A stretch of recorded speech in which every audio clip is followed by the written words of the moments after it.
Tom, and I have got a round 2 model review for you. Let's see what we got.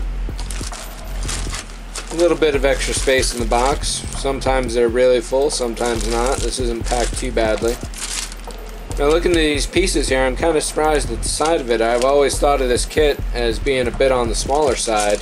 I've never had this before at all. It's certainly been around for a while. But it looks like 2 or 3 bags. Most of the pieces are in the last one. A standard stand that round 2 is doing. Looks like the main body in this one. A couple pieces of clear, and one of the feature elements being metal landing legs. Set of directions. I doubt there's any decals with this model. And some standard, oh, here we go, here's the decals. Standard promotional material, and looks like just a couple decals. We'll take a look at those in a minute as well. So let me unpack some of these parts and we'll take a look at what's going on. The instruction sheet is really big and nice. It's well laid out. Very easy to read overall. Everything's well labeled. One thing that kind of threw me for a little while was the metal legs here, because the shapes themselves of the legs are just a little different than is diagrammed here. But those pieces are keyed, so it works out pretty well. Overall, the instructions look pretty straightforward. There's not really too many steps to this at all. I don't know what I would have been expecting had I bought the kit previously.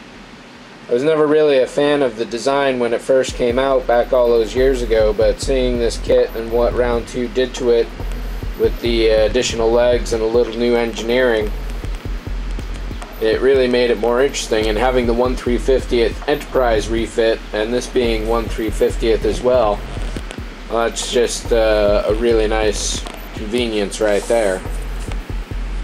Let's take a look at the other side real quick. Oh, nice. Yeah, so the last step apparently is just to attach the wings to the body and then figure out how you want to display it.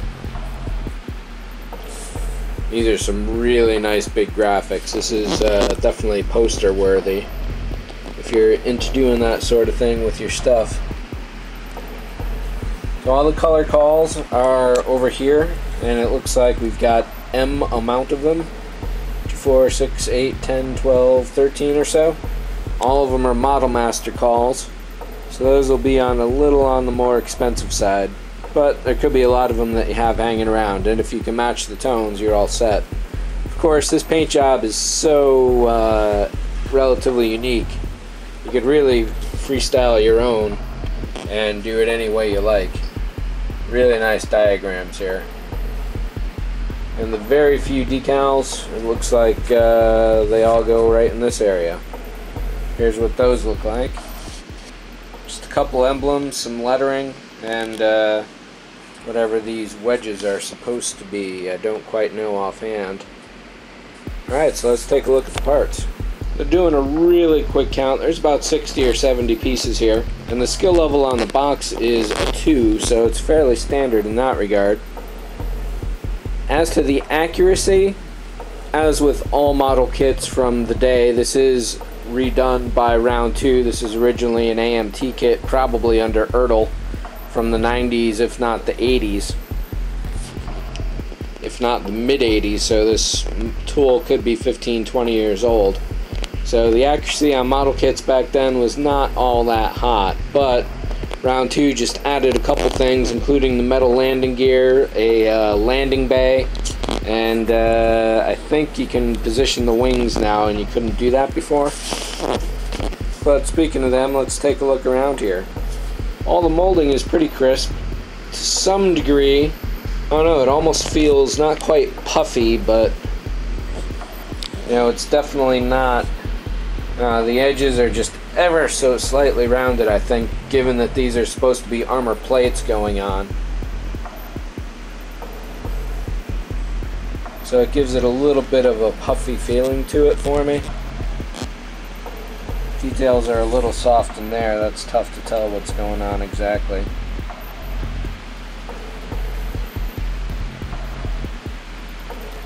But overall, some nice details, relatively speaking.